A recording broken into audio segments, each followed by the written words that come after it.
Okay, so as I mentioned before, it's not really possible to have your burn-in too long, but you need to have enough steps where you are collecting data to obtain good estimates. But a burn-in that's too short can cause real problems, right? If you're including values and thinking that they're proportional to the relative probabilities of each value, but in fact it's just where your model is still exploring space before it gets to a peak, then that's going to give you incorrect estimates of the probabilities of those values. So we'll go over some ways to examine all of this later. Another strategy that people often use is running multiple chains. And how this often works, well, so it depends. So I guess to step back, so we've been talking about pretty simple examples so far, but parameter space for real problems are likely very complex, and obviously they're unknowingly complex, so we don't know what the parameter space looks like for the parameters that we're trying to estimate. But it's likely that there's many peaks, like it's likely that it's quite even more complicated than this, and this is still just 3 dimensions, right? We're going to have parameter space with hundreds or thousands of dimensions. So you can't even imagine what it looks like. So that means that, it's going to be tricky for models to explore this space. And so there have been a lot of strategies developed to help models explore complex parameter space with many peaks. So one strategy is to run multiple chains. And so in this case, each chain is going to start from a different place. So it's going to start from different values. And often when people are running multiple chains, they'll run the chains heated to a different degree so that they're going to explore parameter space at different rates. But then when you combine the information across all those chains, that's going to explore parameter space much more efficiently than a single chain. And sometimes how this works is to have the information swap across these chains periodically. So for example, you might have one main chain that's not heated at all, and the rest would be what are called like worker chains that might be heated to different degrees. And so that main chain that's not heated is going to stay on peaks longer than the heated chains, but the heated chains are going to explore that parameter space better to see if there's any other peaks that maybe that main chain hasn't found.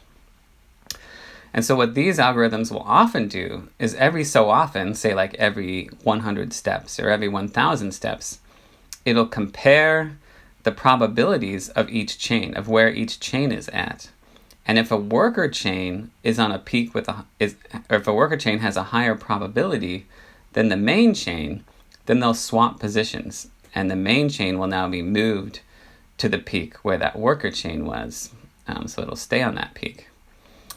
And so this allows the main chain to jump to peaks that the other chains have found that explore the space a little bit more efficiently. And so this turns out to be a very good way to explore parameter space. So this combines running multiple chains with different heating values of those chains to explore parameter space well. Okay, so those are a few strategies that can be used. And now I want to move on to talk about different ways of sampling Markov chains. And and we'll end up with the method that we're going to use. So there's quite a few ways. So we talked about the Metropolis-Hastings algorithm as a way of setting up Markov chains. There's a number of other ways as well, and new ways are constantly being developed. One way that's quite important for the history of Bayesian analyses is what's called Gibbs sampling. And so Gibbs sampling was developed because the Metropolis-Hastings algorithm can be very inefficient, right? So with the Metropolis-Hastings algorithm, you have many unselected proposals, right? You're constantly proposing new values that have a lower probability, and therefore those proposals are rejected. And this is particularly true once your model's found a peak. So once your model is already on the highest peak, most steps are not going to be taken because they're all going to be to lower probabilities. But this is still using a lot of computing power. It's still doing, your computer's still doing all these calculations for nothing, right? It's not, your model's not going anywhere, but your computer is working really hard. And so Gibbs sampling was developed to try to fix this this aspect of the Metropolis-Hastings algorithm. So with Gibbs sampling, each parameter is updated independently based on the current values of all of the other parameters. So that might not make sense, but we'll get there. So once one parameter is updated, you calculate the associated probabilities across the range of the next parameter. And so for our models we've been talking about, they've just been x and y values. And then you pick the value for that parameter with the highest probability based on the current value for the previous parameter. And then you repeat across parameter values. And so this all might sound abstract, and we'll walk through an example in a minute. But in this case, every step increases the probability, but there's exceptions based on heating values and things like that. And therefore, with Gibbs sampling, every step is accepted. So let's go through what this means. So we pick a starting value for one of our parameters. So let's say we still have just two parameters that we're estimating, x and y. So we pick a random starting value for x to choose from. And now we hold that, with keeping that value of x, we calculate the probability of a whole range of y values given this x values, right? So if our x value is here, and we calculate across the range of y values, we'd see that different y values have different probabilities. Then you find the y value with the highest probability, and you choose that as the next value. So now that would be our starting point for the next step in the chain. So now we're using this as our y value, and then we calculate the probability of different x values across the range for this y value, right? And so you can see that different x values are going to have different probabilities given this y value, and so on. And so you keep doing this, so you just update one parameter at a time with Gibbs sampling, calculating the probability across a range of the parameter of interest while holding all of your other parameters constant. And then you pick the value with the highest probability from that range and use that as the starting point for your next chain, and so on. So this explores parameter space quite well. And so Gibbs sampling was used really for decades as the main workhorse, the main way to conduct Markov chain Monte Carlo simulations for decades. So in many situations, it's much more efficient than Metropolis-Hastings algorithm. It was the primary method for Markov chain Monte Carlo simulation in the 80s, 90s, and the early 2000s. And it's Gibbs sampling that really paved the way for Bayesian analyses. And so some of you may have heard about kind of the early methods of using Markov chain Monte Carlo for Bayesian analyses. It was made kind of popular with this software called BUGS. It's called Bayesian Analysis Using Gibbs Sampling is what that stands for. This was really the first tool that allowed researchers to build their own Bayesian analysis models using Gibbs sampling. So this really brought Bayesian analysis and Markov chain Monte Carlo to the masses. And so BUGS was extremely important in the increasing popularity of Bayesian analyses. And then this was eventually turned into WinBugs and OpenBugs, which are just different platforms for running the BUGS algorithms. And so one of the books I recommended is actually based on using WinBugs. Another version that used Gibbs sampling is called JAGS, and so this stands for just another Gibbs sampler. And so JAGS was developed in a way that works with R, similar to we're using what's called STAN. There you can see it there. And so JAGS did that. So actually in the first years that I taught this course, we used JAGS, which uses Gibbs sampling.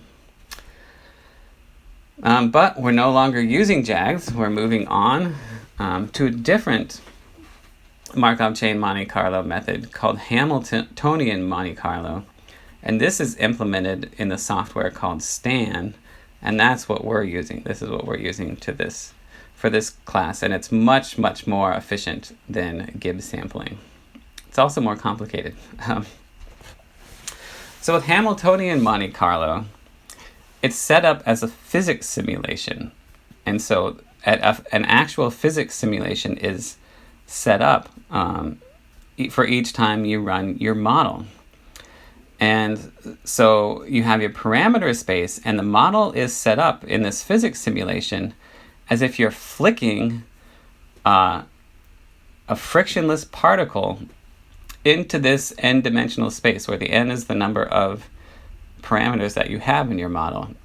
And so you're flicking this particle, this frictionless particle, around the probabilities associated with this probability space.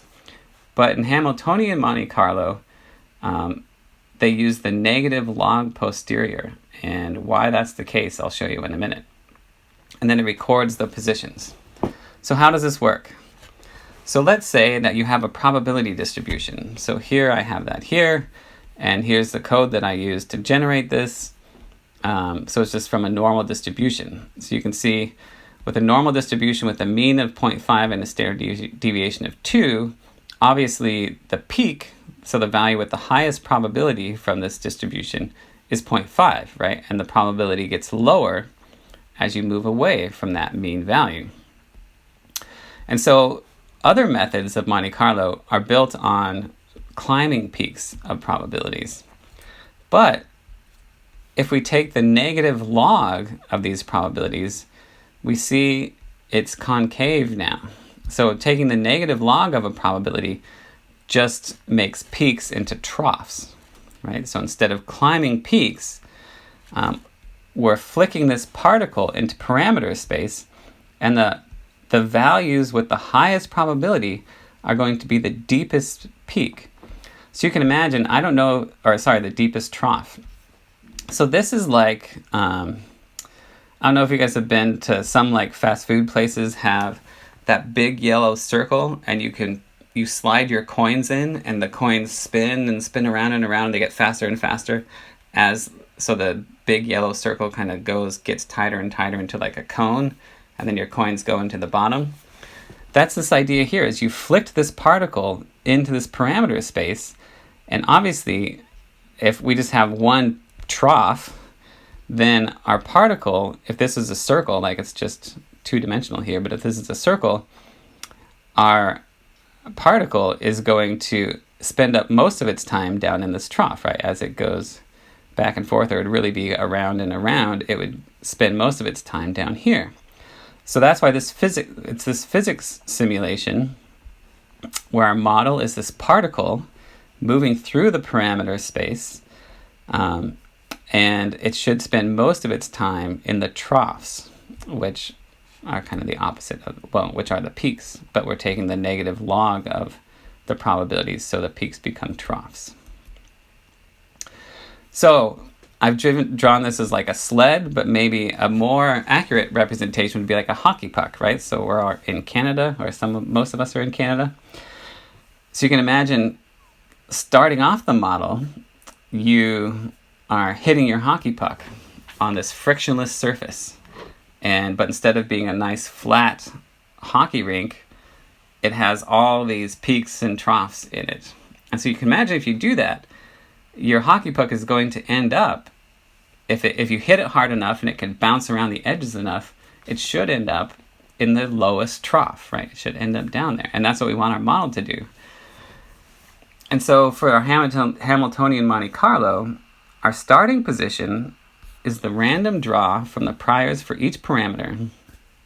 And then what it does is it flicks our particle, or hits our puck, in a random direction with a randomly selected amount of momentum. So with our hockey puck example, we're going to randomly pick which direction we hit our puck, and we're going to randomly choose how hard to hit that puck.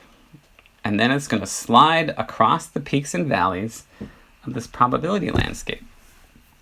So what this algorithm is going to do is it's going to calculate the probabilities at steps along the path to identify the local gradient. So it doesn't have to know the probabilities for all probability space, just the local probability space, and any changes therein. So it's going to adjust the speed and the path of our particle according to the gradients and really the landscape of the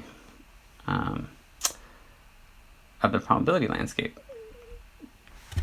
And so after a predetermined number of steps, we'll stop the sled or stop our puck and calculate the probability. And that's its proposed step, not any of the ones in between. And then we use some sort of algorithm to determine whether or not to take that proposed step. And then you repeat that many, many, many times. So what's been shown is that this Hamiltonian Monte Carlo explores space much better, much more efficiently than Gibbs sampling does.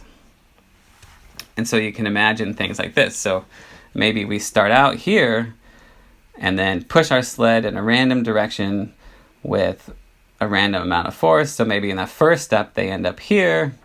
And then again, you randomize which direction you push it and how hard to push it. It might go over there. So if this is our probability landscape, if we do this enough, then the amount of time that our sled or our hockey puck spends at each position, at each value, should represent the relative probability of those values. Okay, so let's visit our Monte Carlo website again and see how this compares to Gibbs sampling, or to the metropolis Hastings, which is what we looked at before. Okay, so we can look at, we don't have naive Hamilton Monte Carlo. So here we can just do Hamilton Monte Carlo. And so I'm going to choose just the standard one again. So here, I'm going to slow this down. So what it's doing is it's randomly, with each step, it's randomly selecting which direction to flick the particle. And then based on the landscape, so here we have, this is a peak, but really on the negative log posterior, it'd be the trough.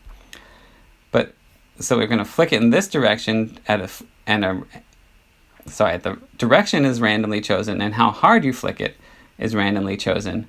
But then what the algorithm is going to do is calculate the gradient along the path, and then it's going to simulate where that particle is going to go, and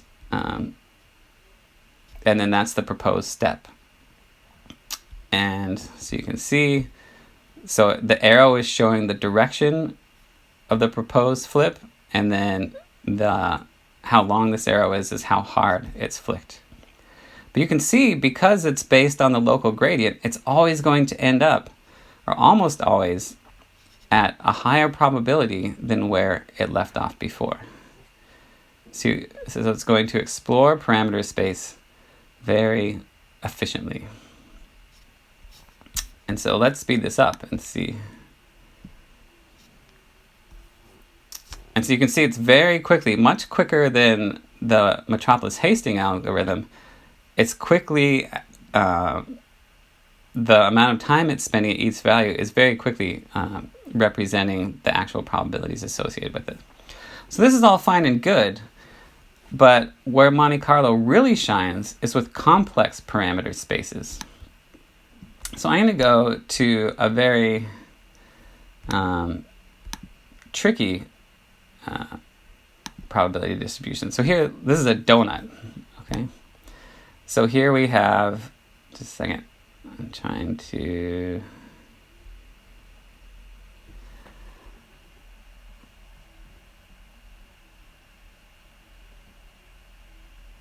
all right, so we have Gibbs sampling trying to explore. So this is the parameter space. So there's a peak likelihood here around the outside. And you can see, what's weird is it should have metropolis Hastings. Oh, here it is. Okay. And so this is the same idea as before.